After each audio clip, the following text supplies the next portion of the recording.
মারে লাশের সামনে এভাবে কাঁদতে নেই, তাহলে আত্মা কষ্ট পায়। কাঁদিস না মা, মনটা একটু শক্ত কর।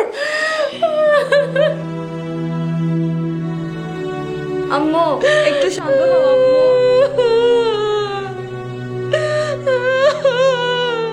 আমি আর কখনো তোমার সাথে এমন করবো না শোয়েব, তুমি আমাকে মাফ করে দাও, মাফ করে দাও। আজকে আমার জন্য এরকম হলো, আমি কি করে নিজেকে মাফ করব?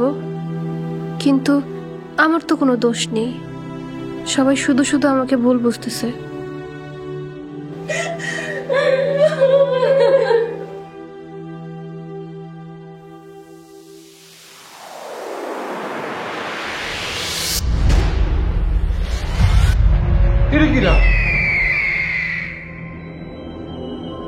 এটা তো আমাকে শোয়েব স্যারের লাশ না, কেন লাশ?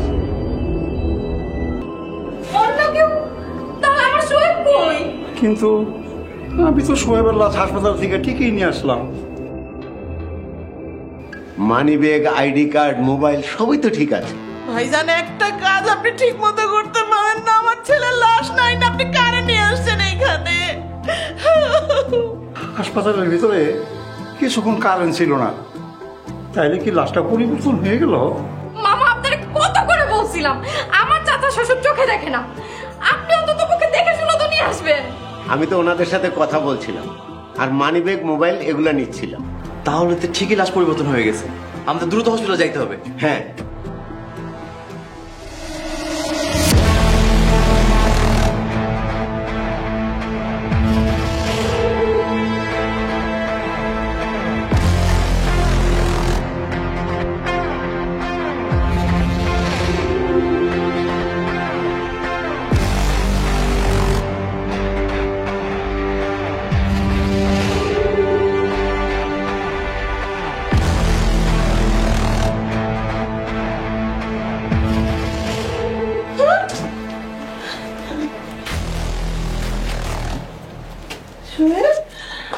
বাবা তুই বেঁচে আছিস?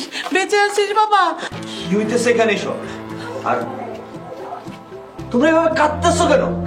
আল্লাহ, আমরা তো জানি তুই মারা গেছিস।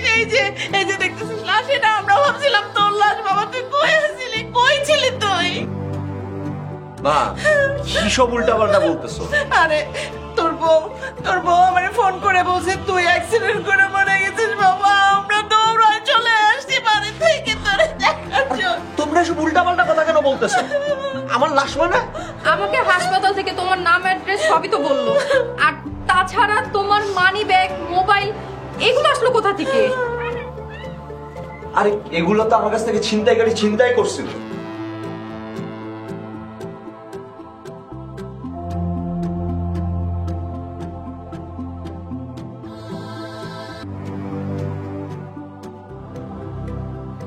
সেই ছিনতাইকারী যে আমার কাছ থেকে ছিনতাই করছিল, মানে আমি যে মারা গেছি আমার চেহারাটা তোমরা ঠিক মতো দেখলো না? মোবাইল, মানি ব্যাগ, আইডি কার্ড সবই তো ঠিক ছিল। অ্যাম্বুলেন্স তাড়াতাড়ি চলে আসছে, লাশ দেখার সময় পাইনি। খুব ভালো হয়েছে। দেখ বাসায় আসছিলাম কিছু জরুরি কাগজপত্র নিতে, আমার ফোন আর মানিব্যাগটা দিয়ে দাও, আমি চলে যাই। এদিকে আর আমি আসবো না।